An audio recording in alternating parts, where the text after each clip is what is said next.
So, yes, hopefully you did your prayer model, but I did forget to remind you to do the prayer model, even though we have a DYU. So if you didn't do your prayer model, I'm not going to hold it against you. But if you have your prayer model done, ready to turn in so I can get feedback, awesome. All right, so we had 3D. How do you find R off a calculator or in general? So we'll talk about that because that was something someone else asked about. Okay, so 3D right here. What I was confused about is just how, I know that it's true, but why is it true? Well, what is true?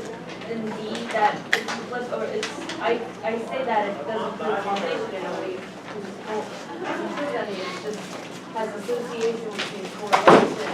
And according to the notes that we wrote, it's proved by changing the explanatory and response variables doesn't really change anything. So it has no effect on correlation. Switching your variables has no effect on correlation.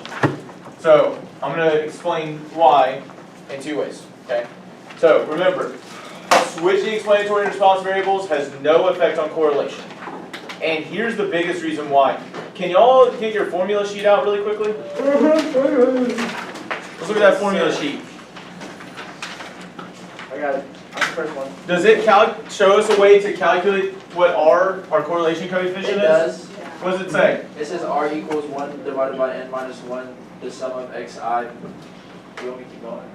Yeah, it says xi minus x bar divided by sx, doesn't it? Oh yeah, it does. What is that? That's standard deviation y over. Or no, standard it's deviation. z-score. It's my z-score for X values. okay, times Your z-score for y. the z-score for y values. Okay, we see that? We good with that? So what we're literally not essentially, but what we're doing is we're doing a sum and dividing by n minus 1. We're finding the average of the product of those z-scores. So let's say I switch it so that my x becomes this y and my y becomes the x. Does that change the product at all? No sir. So if I take 2 times 3, is that the same thing as 3 times 2? Yes. Right? So notice right now, because that's how we calculate R, or one way to calculate R, if we switch our variables, the correlation is still the same. Okay? The correlation R is still Can the we same. have Kenzie Deerdeck to the office for a moment? She's on her way. Okay? Does that explain your question there? Okay. Do we need proof that it cannot, how can we prove that it doesn't prove causation just for reason? Well, we need to, you already know that answer. Hey guys, why does it not prove causation? Because there's no experiment. Because it's not an experiment. The only way to have causation is to have an experiment, right? There's a correlation, there's a relationship, and if you have a correlation or relationship with an experiment and treatments, then you have causation. Yep. Okay. All right. Does that answer that question? Yeah. Okay. The other thing I do want y'all to remember is, I'll talk about that in a different way in a second. Okay. The question about how do you find R off a calculator, I already have that set up and ready to go with a different set of problems, so we're not going to do it here. Are there any more questions that y'all have before we start going over the progress check questions? No. Ian? How to interpret R squared, the coefficient. The coefficient of determination? No, you did the progress check. Oh. It was due the weekend. I'm only missing one person, and it's not you. Okay. So, don't let me forget, there's a place for me to talk about it, okay? All right, so let's look at our progress check Perfect. questions. So, first things first, before I forget, I found out recently, Happy Perfect Square Day. What? Oh, That's yeah, a it page. is. Yeah, so what is, it's not just 16, it's September, right? Right. 9/16. And 25. Oh, 9 over 16. 3 out of 4. Oh. 3 out of 4. Ian, what are you talking about? How about the Pythagorean triple 3, 4, 5? OMG. Wait. Happy Perfect Square Day. Oh, that's almost a big 9/16. title. I know, it's wild. Have you seen the day where if you just add up all the numbers, it's a square? Like, it's like 31, 15, 20, 25. Ew, there's something I have to look. wrong with my iPad. Alright, and that's how you know I'm on nerdy social media stuff, because that popped up on my social media. So 9, 16, 25. Happy perfect square day. We're going to look at progress check questions, then DYU, and then residual plots, outliers, and then really it's just a recap of residual plots. PS, that will not be on your DYU. I think I modified it so that it's not. And then we're talking about transforming two variable quantitative data, because sometimes it's nonlinear and we may want it to be linear. So we're going to learn how to do that today. So I will say this, I added some of these progress check questions are not on the DYU, but these are things that we have to know how to handle. And this question 1, 10 out of 13 of us missed, which this is from the last unit. And so that's not good. We got to learn from this one. So the following bar chart shows the number of different types of animals at 2 county fairs. Fair X had a total of 645 animals. Fair Y had a total of 590. The most common answer, and by the way, one of the things I'm going to do with y'all today doing this is I'm going to very heavily talk about process of elimination, because I feel like a lot of us are struggling to find the correct answer because we're not being effective with our process of elimination. Because there's some of these that we're picking where if we slowed down and thought about, is this wrong? We would have realized, oh yeah, this is wrong, I can't pick this. Be effective with process of elimination, it helps a ton. So like in this one, we're going to start with D. Which of the following statements is supported by the bar chart? The percentage of all animals at fair Y that are goats, so fair Y, that are goats, is equal to the percentage of all animals at fair X that are goats. Almost everyone who got this one wrong picked that answer. What's the issue? Because we don't, It's they not- have different, it's not it's different percentage, numbers it's of them, that's why. Well, there's that, but what does this say? The percentage. If you come directly across, It's the same. you need to pay attention to your axis label. The frequency is the same, right? But is that guaranteed to be the same percentage? No, especially when we have 645 and 590. See guys, the language here matters. We got to pay attention to the fact that it says percentage with this one, but when I look at my label, it says frequency. That eliminates this answer, okay? So let's look at A. So notice I don't know what the correct answer is. I'm working through this with y'all, and I'm going to ask, is this right or wrong? So A, the total number of cows, pigs, and horses, so cows, pigs, and horses combined is less at fair X than at fair Y. No, that's wrong. No. Yeah, I think this 40 right here is enough to balance it out, right? So this is plus 40, this is minus 20, and this is like minus 10. That's a net positive. It's more for X. Okay, so I just directly checked that value. I found the frequencies. Okay, so A is out. Fair X has at least 20 more chickens than fair Y. No. No, that's 90 and 80. Definitely not 20. Not even that. At fair X, the number of sheep is twice the number of horses. So sheep is twice the number of horses. Not exactly. No, it's less, right? So that's only 140, and that's 80. So it's not at least twice the number, right? Okay, answer's got to be what? E. I haven't even looked at E, but I've eliminated the others, right? Like process elimination is your best friend. When I look at E, you probably wouldn't necessarily thought this one at first, but the percentage of all animals at fair Y that are goats, so percentage of goats at fair Y, so this one, is greater than at fair X. Well, we need to again recognize percentage, so 100 out of 645 versus 100 out of 590. Is that fair Y greater than this? Yes. Yeah. So when you're reading graphs, pay attention to the labels, pay attention to those kinds of things. We don't want to miss that one, but again, process elimination gets us hopefully through A, B, and C. Pay attention to the language with D and E.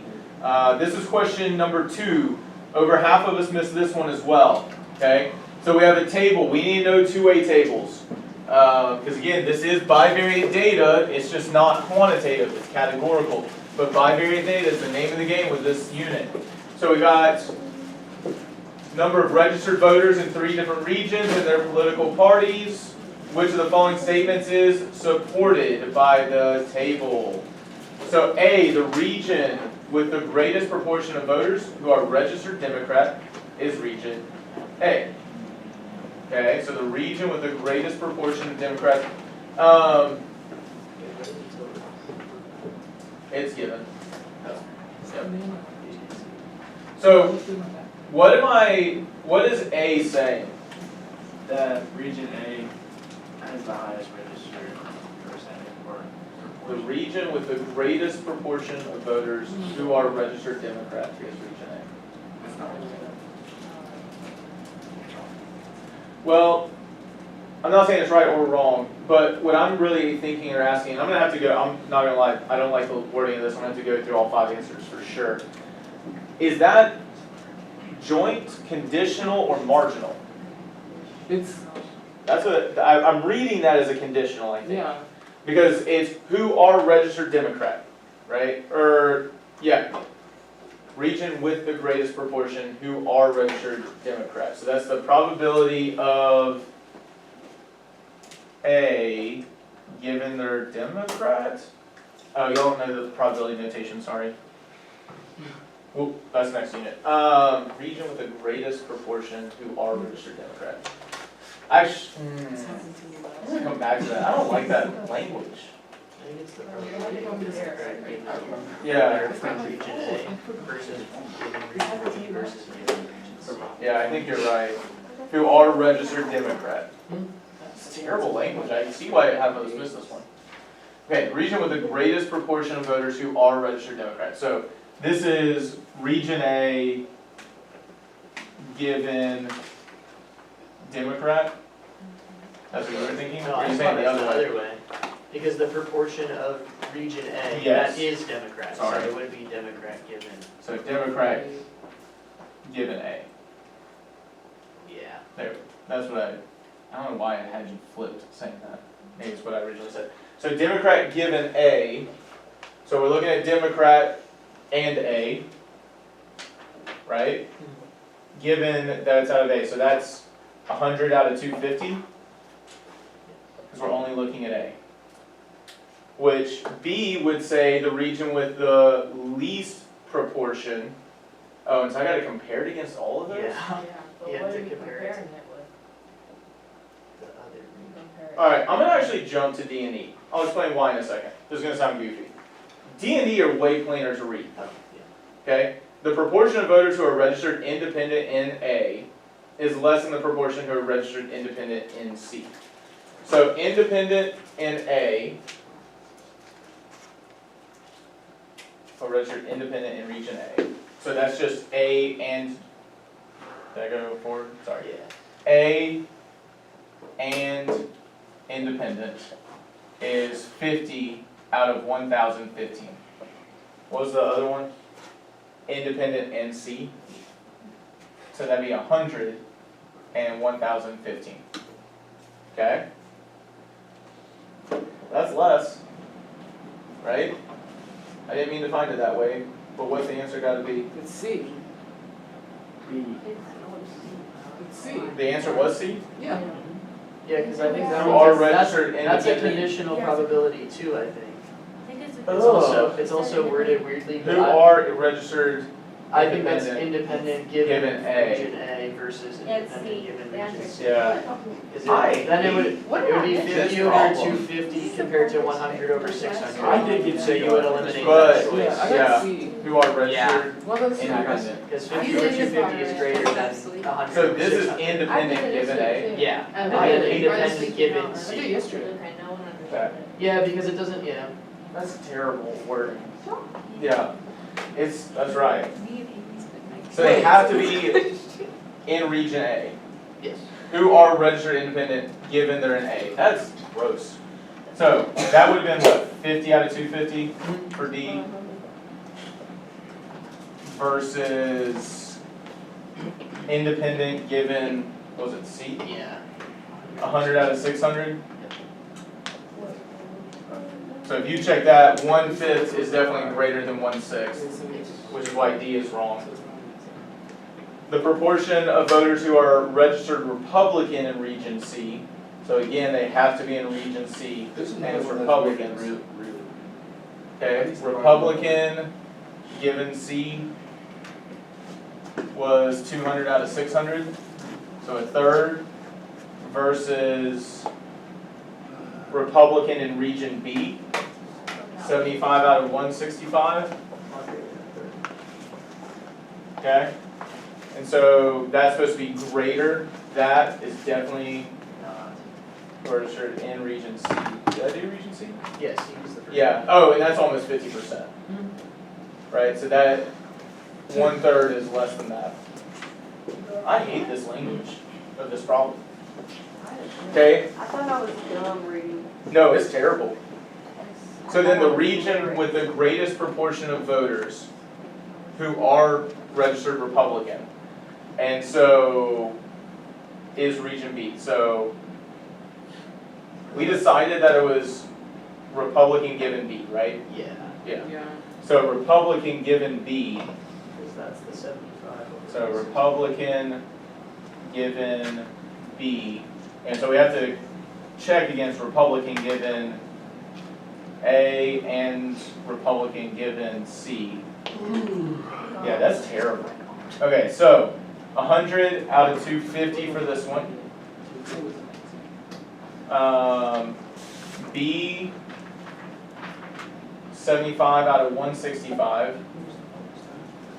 And then R given C was 200 out of 600. And the question, the answer was the greatest proportion. So if you calculate this proportion is 0.4, 0.3 repeating, and I don't know, this approximately a little less than 0.5. So that would be the greatest proportion. That's terrible language. Like usually, one thing I will say on this one, at least, it is, I won't say much more, but it's usually much more plain on the AP exam than that. But so the language I will say here is the who are registered. That means that they have to be a condition, right? So this is a condition that has to be met. No, that's No, because it was the other way. that's what I'm saying. That's why I don't like that language. Yeah. No, it's terrible. I'm gonna try to think of it. Yeah, that's not the condition. But the way it's worded feels like it should be. Just let's ignore that one for now. I'm gonna come. Okay, gonna the play with that one. the violin one I did not. Okay, violin. Let's look at this one. Recent study investigated whether renowned violinists were able to classify the age of a violin. We have violins constructed before 1900 and violins after 2010. The violinists played each violin were asked to classify the violin as old or new, and so we have this data. So like just reading it, the violin was new and they correctly classified it. So they said it was new, but they said it was old, right? So that's what's happening there. Again, which of the following is supported by the results in the table. So the proportion of all new violins that are correctly classified is equal to the proportion of all old violins that are correctly classified. So when I look at old, well, let's start with new. So the proportion of new, oh my gosh, why do I keep doing that? So it's of new, so this should be a condition. I'm gonna have to reread in a second. But only looking at the new, what proportion of those new were correctly classified? 15 out of 33. So 15 out of 33. Oh my God. So of the new, right, 15 of them were correctly classified. Whereas the proportion of all old violins, so here's this condition. So correctly classified was 18 out of, just looking at those, are those the same? No. No. So I'm hoping that A was not correct. What number is this one? 7? At least that's not the one that distracted most of us. Okay? B, the proportion of all new violins that are incorrectly classified. So notice it's saying of these. So am I looking at all violins?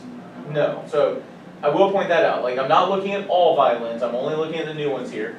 So incorrectly was 18 out of 33.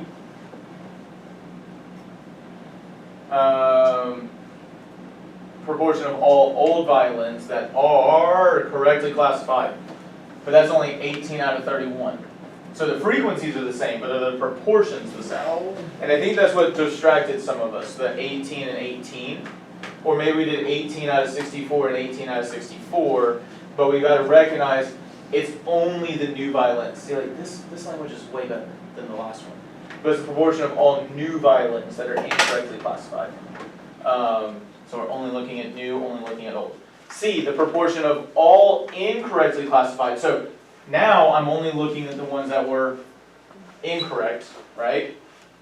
So only looking at incorrect this time. Incorrect. It said old, so that's 13 out of 31. That are old is equal to the proportion of all correctly classified that are new. So correctly classified that are new is 15 out of 33. Are those the same? I don't think so. Proportion of all incorrectly classified that are new. So incorrectly classified that are new. Man, I'm just having to go through all of these. 18 out of 31 is equal to the proportion of all correctly classified that are new. So 15 out of 33 again. That are new is equal to the proportion of all correctly classified. So are those the same proportions? No. So it's got to be E, I'm hoping. Anybody have it pulled up? It's E. So the proportion of all correctly classified, so only correctly classified that are old, so 18 out of 33, is equal to the proportion of all new, so now my condition is new, that are incorrectly classified, which is 18 out of 33. Those are the same. So, the big one to learn out of this, again, by the way, that's not on your DYU, but we still need to learn from it, is this. When it's the proportion of these are a condition that have to be met. I have to only look at the incorrectly classified, bless you. Not all violins, just incorrectly classified. And the proportion that are old, right? So I only look at incorrectly and old.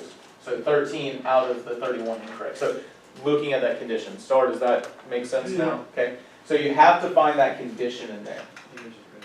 Yeah, I mean, that can definitely be a part of it. Okay, question 8. Honestly, because, so for which ride was the proportion of the class who chose it as their favorite the same for both classes? So, who chose it as their favorite the same for both? This is closer to that 1-2 questions ago. So, for which ride was the proportion of the class who chose it as their favorite? Same for both classes. So it's got to be condition of A. So it's the ride condition A. That proportion is the same as the condition of ride for the condition of class B. I think. So just looking at, okay, that's a good way to say it. The way that this is worded is, for Class A and for Class B, these proportions are the same. I want y'all to hear me again on that. For Class A and for Class B, so I'm not looking at all of the students, I'm comparing A to B, so those have to be conditions. And then I have to look at the ride, right? So,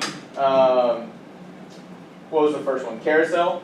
So Class A, only 2 out of 15 versus 3 out of 30. Or is 2 out of 15 the same as 3 out of 30? No. Okay, so that one's out.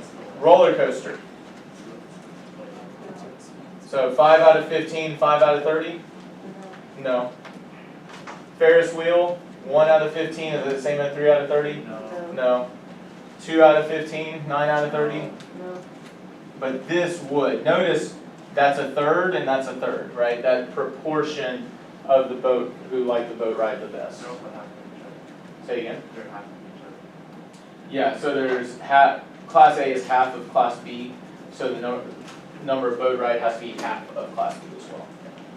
But notice, like, what I'm looking at is the ride with within just Class A, which I guess that's the best way to think about that previous question that we were looking at. That it was within that region. So it had to be the same for each region. Okay. All right. Hoping this is the last of this section. I gotta, really quickly, what type of bar chart do we have right here? Segmented bar chart. I just want to make sure we recognize that. I'm going to look at the one that distracted us the most, because I think almost everyone who missed this question all put C. So this says there appears to be a positive association between the age of the farmer and the willingness to participate. That means as the age goes up, what else is happening to Their willingness. their willingness goes up, okay? But when I look right here, I think this was, I think this was the willingness to, Yeah. The one on the top. this was the willingness to, okay, Yeah. that makes sense. That's why we got. So this is the willingness, so, or they're willing, I should say. So this is a higher amount of willing. As the age is increasing this way, how much they're willing to engage goes down. Yeah, it's decreasing. So that would not be positive, that would be negative. I don't particularly love that because they took quantitative-ish data and made it categorical, which you can do, but it's a little funky. You don't. Thank you. I had no idea. Just making sure. Thanks. You're so helpful. All right. Okay, this is where we really need to focus though, okay? Teacher collected information from a class of 25 students about the time and hours they spent studying the previous week and the time and hours they spent on the internet the previous week. The value of the correlation coefficient was negative 0.72. If the teacher changes the units from hours to minutes, what will the value of the correlation coefficient be? It'd be the same. It'd be the same. Okay? We need to recognize that changing units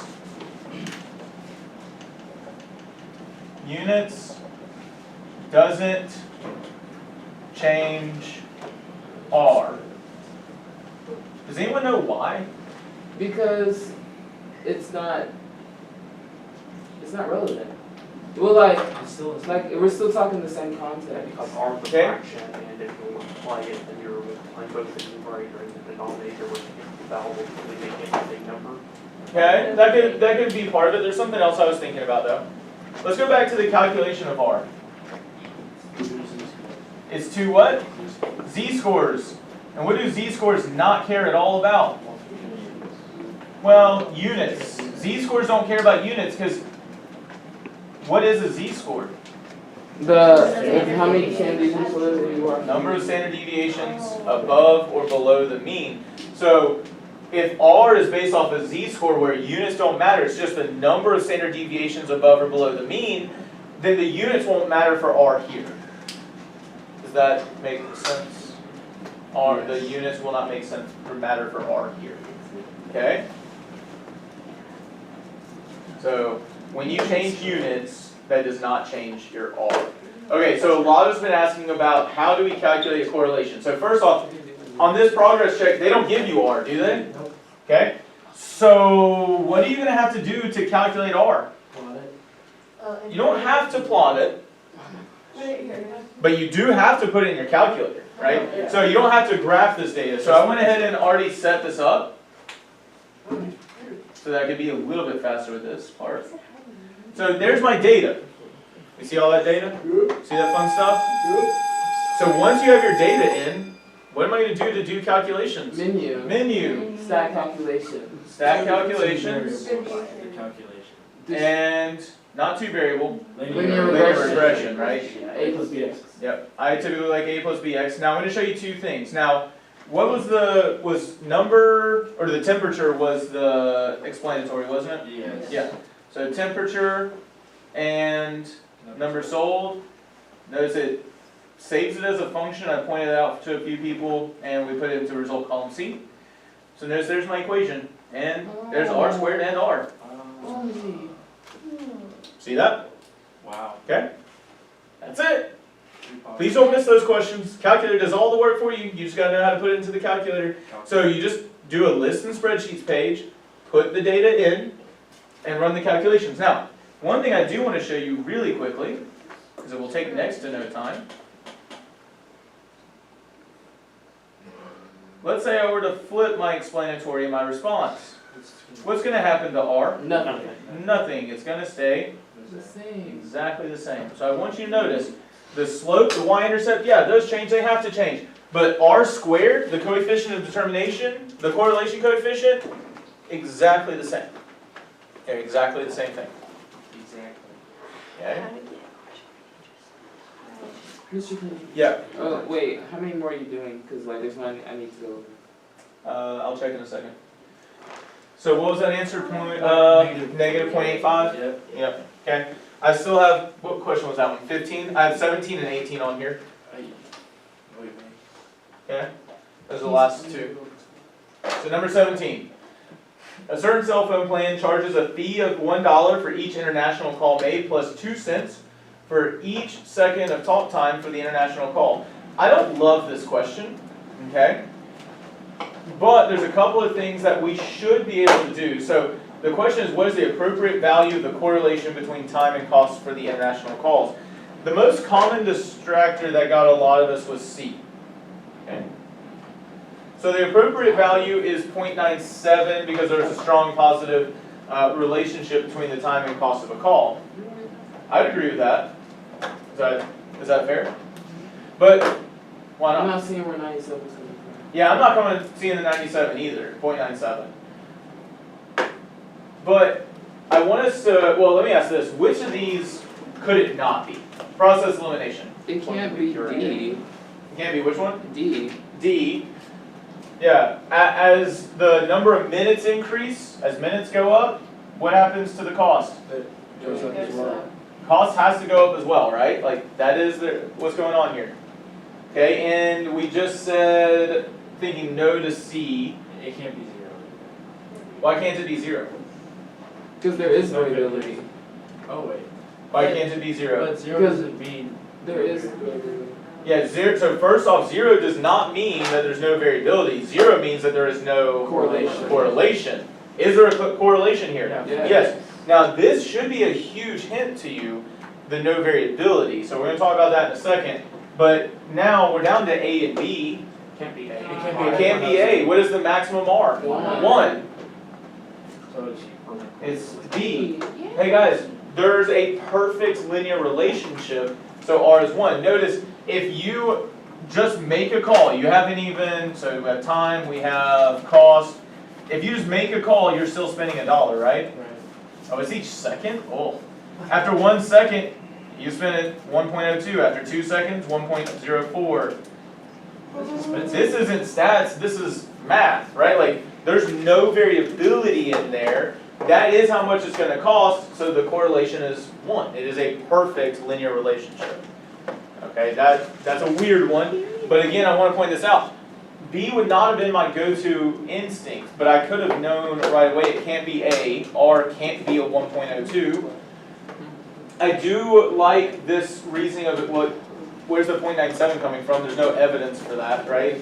The negative 0.5, we should know that they're both increasing, so it's got to be a positive relationship. And it can't be E because there's clearly a correlation. There's clearly a relationship there. So we're left with B. And there's an explanation why. Like, B is not necessarily something I would have thought anyone would go to, but I do want us to be able to eliminate A, C, D, and E. Yes, right now. I'm just confused, when you have a spreadsheet of data values, if you want to get an R value, are we choosing 2 variable stats or? No, we're doing a linear regression. Right? Number 4, A plus BX, doesn't say linear regression. That's the whole thing, is R is for a linear regression. Okay? Alright, number 18. The most common distractor on 18 was B and D. Okay?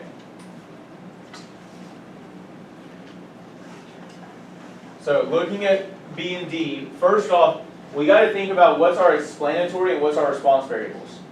Like when we talk about correlation, explanatory and response, what is explanatory? Going to school, what time you go to school. But it's not just, What's between 7 and 8. so it's the minutes after 7. That's explanatory. And what is explaining that? The amount of friends you make. Or what is the response, I should say? What is that explaining? Friends You're made. following. So number Oh. of friends on social media. Wasn't it social media? Yeah. Okay. So, as the number, it says that there's a strong negative relationship. So as this goes up, what's happening to the response? down. It goes down, Negative. right? So A or B has some, ooh, no, our distractors had positive relationships, right? So who arrive late to school, so that's later, that's a higher, I guess I can see why that was, because we think of late as a negative thing. But this is later, so that's a higher number, right? And more friends, so that would be a positive relationship. D is definitely positive, right? As the number of minutes after 7 a.m. increases, so as the explanatory goes up, the response is going up. Okay? So that's what's happening on B and D. We don't have time at this, and then so E, right? A negative relationship means as the explanatory goes up, the response goes down. We gotta recognize that relationship. Okay, we don't have time to do the DYU, so what we'll do is we'll start it after lunch. What we will do is go ahead and look at some of the next lesson, and then we'll do DYU and go from there. Least squares regression line. Okay, so yeah, guys, remember LSRL. First off, that's a least squares regression line.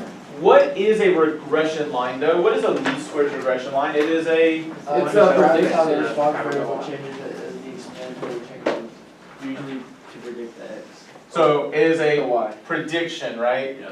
Okay, so like we use our least squares regression line. It is a model. It is the best model for predicting the response variable, if the stuff is linear. When we talked about our residual plots, what do we not want to see in a residual plot? A pattern. A pattern, right? If there's some kind of pattern in that residual plot, we done messed up, right? Or it's just not a linear relationship. It needs to be super scattered in the residual plot, which I know that always throws students off because we think scatter plot, but the residual plot needs to be scattered without a pattern for the linear model to work. Okay?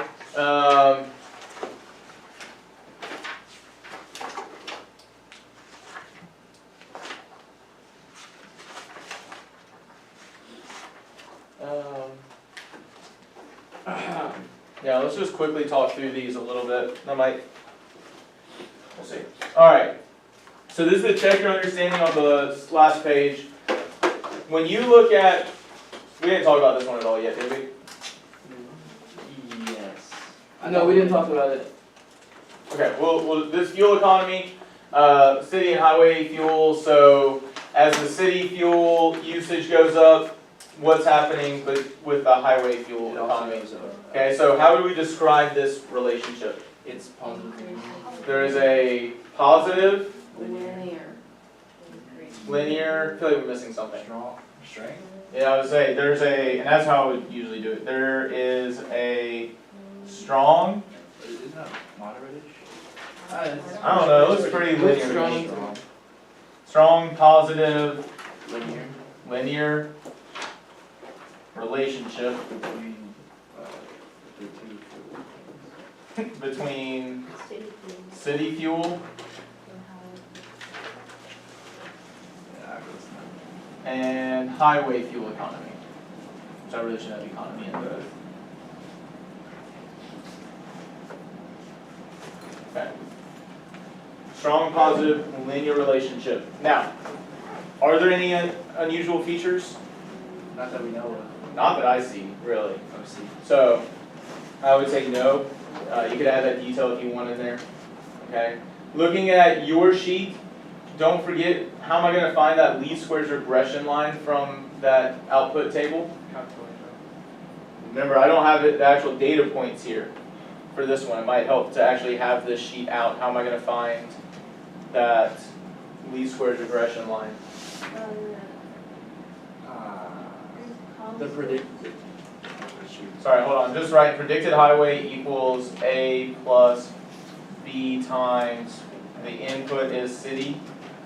Okay, so we still need to figure out what A and B are. A is through should have the sheet. Is My it phone says 1.151? I would say, yeah. Remember, this is a what? Constant. Constant. So don't I need the coefficient of my constant?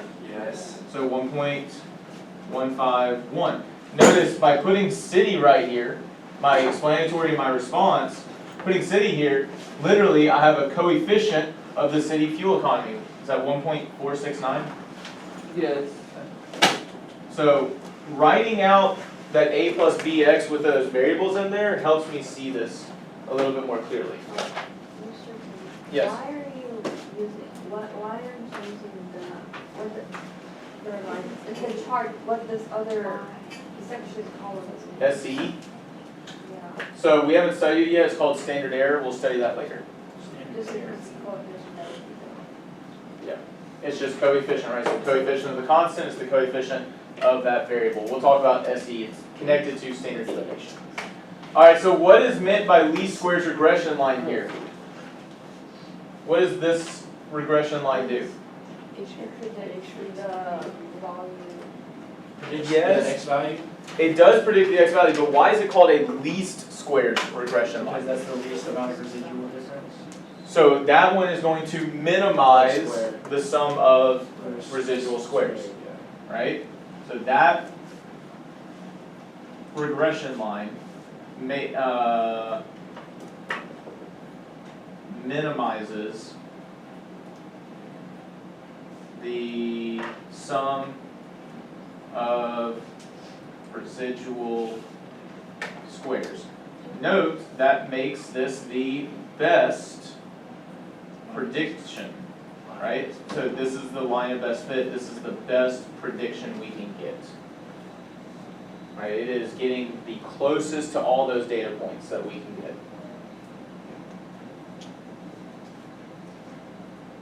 Oh, are we having this in DYU? No. This was that next lesson. Part D, what does the residual plot indicate about the appropriateness of the linear model? So if I look at that residual plot, does that tell me my linear model is a good one? Yeah. There's no pattern. I can see it's pretty scattered, right? Yes. So that is a linear model a good one? Yes. Yeah. The linear model is appropriate because the residual plot does not show a pattern. So the linear model for whatever your context is appropriate because the residual plot doesn't show a pattern. Okay? Will there ever be like a 0 in the difference? Whatever. This. And for the residual, Yeah. I mean, if the residual, or if the point is directly on the prediction model, the least squares regression line, yes, the residual will be 0. And if the sum of your residuals is 0, that means that you have a perfect line. There's no variability. That's when the R1 and R squared is 1. Yes, Raina? And when we calculate the R squared, we can just calculate the by putting them in the calculator, but we divide the TSS by, SS residuals by TSS. Hey, Raina, I was using that to explain what the coefficient determination meant and to explain how we interpret it. You're not going to have to calculate it that way.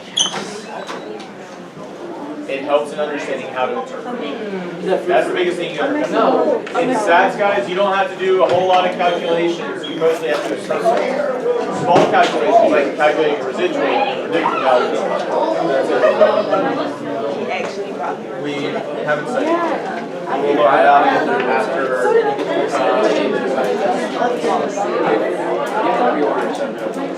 Because then you get like a month.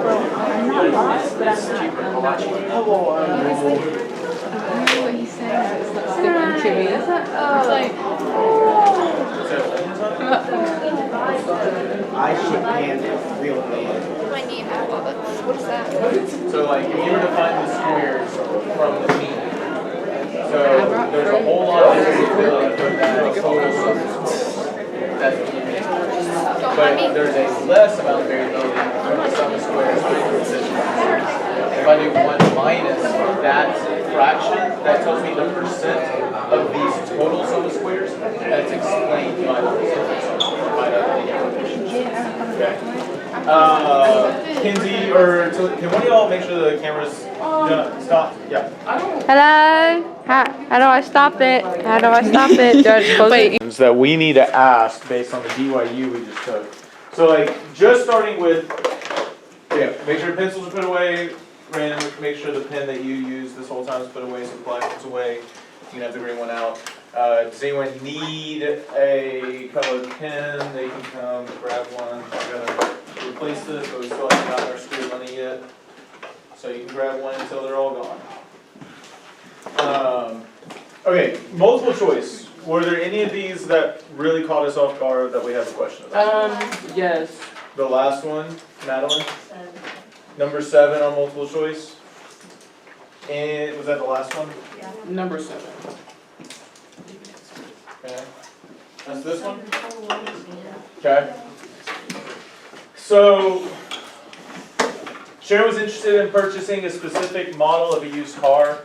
Researched used cars and found 15 that were being sold in her local area. She recorded the number of miles driven and advertised price of each of the 15 cars. Here's the output. She finds another model of this car that has an advertised price of $18,998 and was driven for 49,500 miles. Based on the residual, does the regression model overestimate or underestimate the price of the car? Notice the answer choices give us a lot. We need to look at the residual, right? So we also need to be able to write the equation. So what are we predicting? Okay, so the predicted price is equal to, now remember, we want A plus B X. X is my explanatory variable, the mileage. And so someone's making this way harder than it has to be. This stands for what? Coefficient. What is the coefficient of the mileage? The A. Oh. No, never mind. Literally, that's the coefficient of my That's B. mileage. That's B.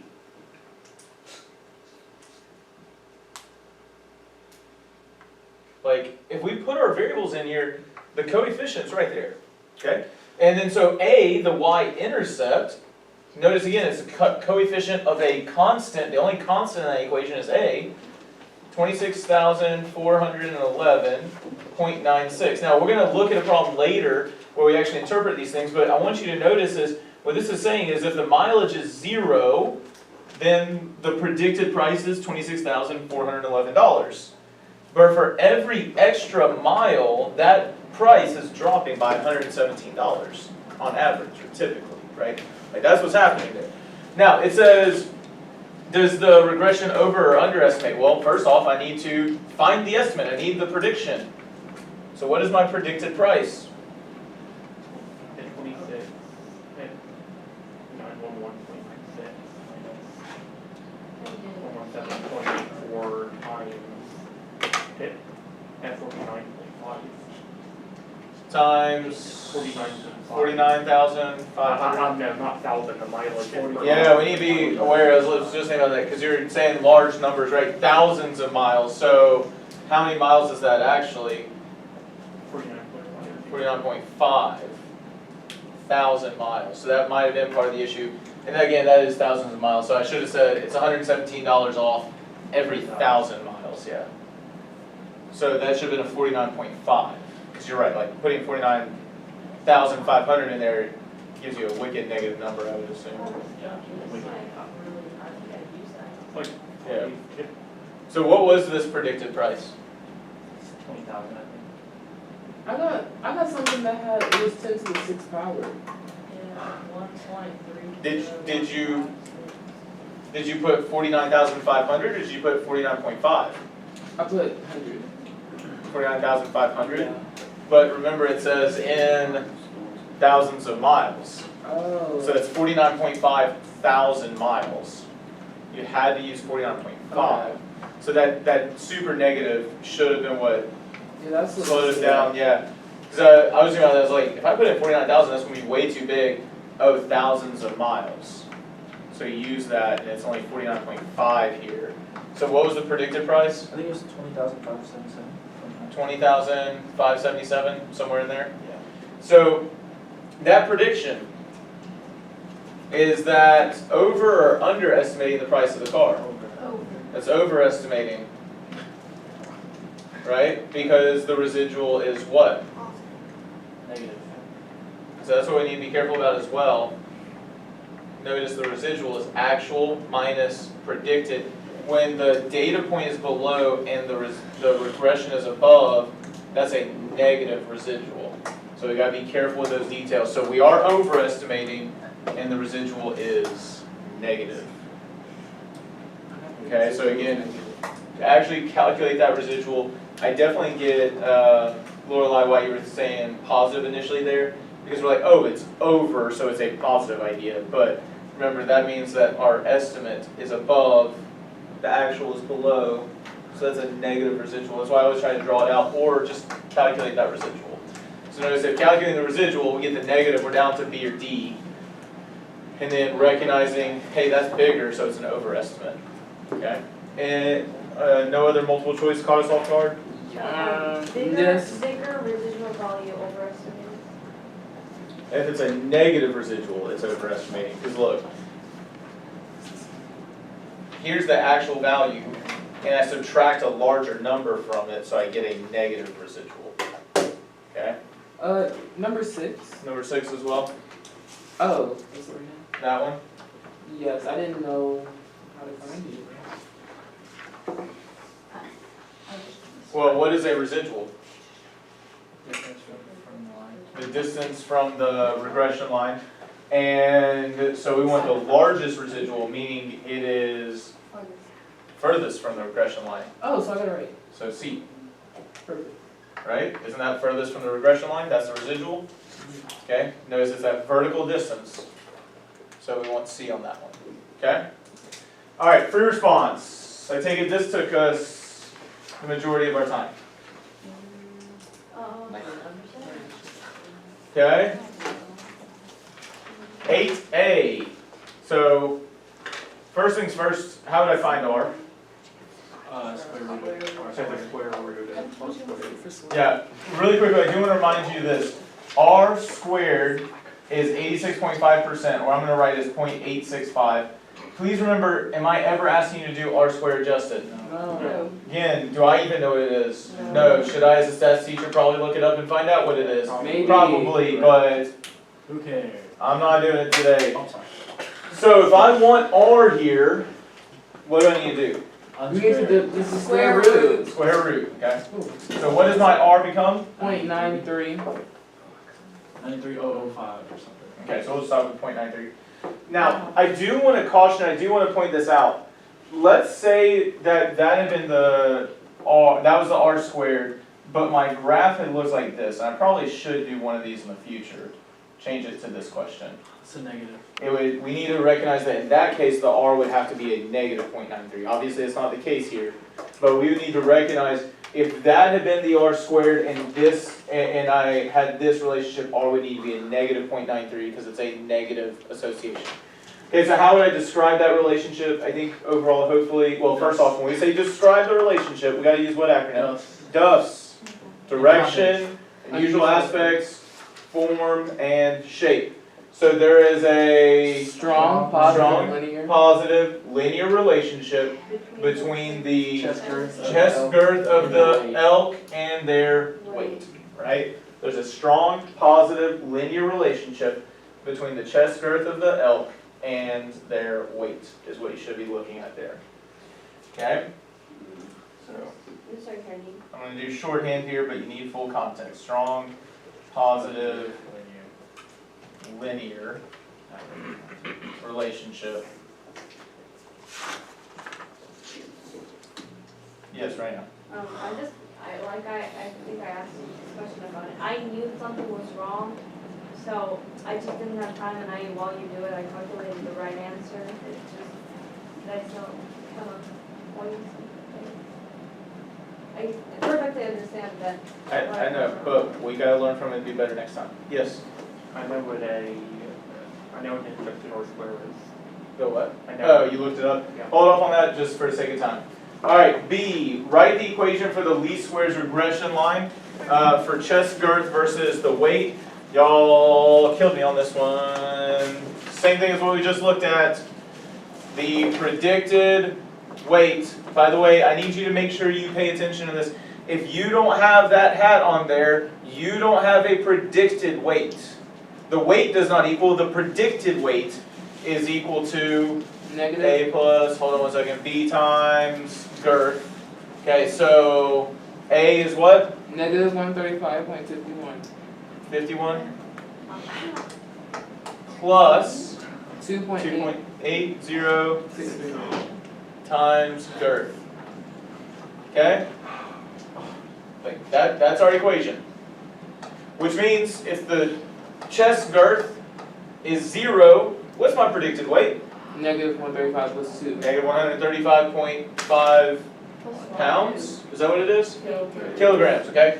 Obviously, notice that's not the question there, but I do want to remind you, like, that's how we interpret these things. Like, if that chest girth was 0 centimeters, I think, the predicted weight would be that. Obviously, is that possible? No, but can a tool elk have a chest girth of 0 centimeters in the first place? No, that's not how we interpret it. Okay, so part C, I think, was interpreting the slope. Guys, remember? Oh, that's the slope. Yes! I just put This is the change in the predicted weight divided by the change in the chest girth. Change in y divided by change in x, except it's predicted in x.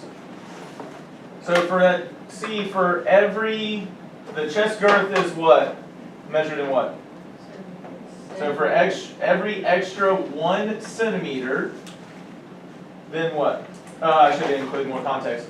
In chest girth,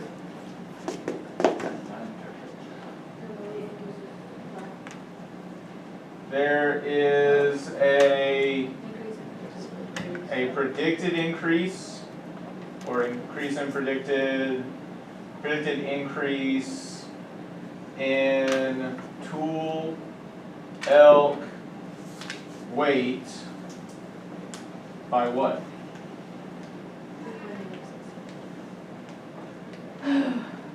Kilograms. Gotta make sure you have those units in there. Okay, gotta have all of that. I will point out, if you look at the revised answers that I sent yesterday for the squared up task, I have 2 different interpretations. One thing to point out is that predicted increase, that's the typical or average increase, right? It's not the actual increase in the weight by the tool elk, but another way you can say it, instead of predicted increase, you can say there is a typical or average increase in the tool elk weight by that amount, right? Because that's essentially what it is. That least squares regression line we talked about as a measure of center, right? It is a prediction. Mr. Nate, Yes, what's a tool elk? Like, you keep it's a that. type of elk. I didn't see that in the problem. Is it just say elk? Yeah, it's just elk. Oh, it was a tool elk It's a rocky. in the original problem. Oh. It was originally. I must have accidentally taken out that word. Okay, so predict the weight of an elk with chest girth of 200 centimeters, showing your work. How confident are you in this prediction? I will say this, so first things first, hopefully we were able to substitute 200 into that equation, even though Ian did that in D and didn't write the equation in B, I don't know. That one tripped me out. So what was the prediction for chest girth? I got 425.25 kilos. Say that one more time, it was what? 425.75 kilos. 425.75 kilograms, so the predicted weight was that. So how confident are we in that prediction? Not very, because I had to try. Why would we not be confident in that prediction? That'd be a big old, We need to recognize that's a pretty decent extrapolation, right? Do we have any data in this region? Guys, we gotta recognize we can't extrapolate too far outside the data. I would say that I'm not super confident in that because it requires us to extrapolate too far. That's what I would say there. Trying to think through time. Let's quickly just glance at these. I'll give feedback and stuff. Make sure you hand me these before you leave. Also, I don't know why, but I need your Unit 1 DYU, the final DYUs for Unit 1, Unit 2, not Unit 1, Unit 2 back. But quickly, value of correlation coefficient is between, 0 and 1. not Or 0 and 1, -1. -1 and 1. Oh. If on average y decreases as x increases, that correlation coefficient is negative. If a residual is negative, then that means the data point is below, right? We are overestimating. That's when we get a negative residual. The higher the value of the coefficient of determination, the greater evidence for a causal relationship. You can't establish causation. It's only for a correlational relationship. Whoops, too far. The slope of the least squares regression line is the average amount by which the y values increase as, ooh, that's actually, oh, it's not the average amount by which the y values increase, it's about the predicted y values as x increases. And then, no, come back. Oh, the correlations would stay the same, the slopes would not. That was the issue there. But again, I'll give you a little bit of feedback. Please hand me your DYUs before you leave. I need your final Unit 2 DYUs as well. So not the AP Unit 2, but the one variable final DYUs. Or give it to me tomorrow, either one. Why? Because I apparently don't have the scans for them. They look like this one. DYU or do all DYU? It was I just need the final one. This one that started out with about the empirical. Not the test. Not the test, the DYU. If you need to look for it, look for it. Give it to me later. That's perfectly fine. So I need this DYU. Oh my, sorry. Yeah. Oh my, I couldn't concentrate because I had the hiccups. It was like shaking my core when I and I also couldn't because he kept smacking. So what was the me. adjustment? I was not smacking. See, you're taking little bitty bites out of your fry. Eat the whole dang fry. No, that's not boring. I like to have fun. Yes, I knew that. That's your test. I'm Hold on like to do the it the right test. way. I like to have fun. It's a DYU. Men used to go to war and like I assume you're eating your fries. Okay, men used to also be poets, musicians, artisans, mathematicians. You're good. I should look it up. So, Are you playing plateau? I just learned from it. I don't know why this plateau is a homosexual. Is anybody's DYU I don't have yet? That camera heard that, by the way. Okay. Enjoy editing that. Yeah. Thank you, thank you. Look at me now. It's you. This is your lip. I'm not gonna lie, I don't know where it is. Okay, Kinsey, look it for cannot see you. I don't back for, up. Ew, that's so nasty. Ew, if it's just your mouth. I hope he edits that out. I think he's done it. Hey, if you borrowed one of my pins, Emerson, please bring it back. Hey, who wants to buy me Whoever else is taking Okay, cut.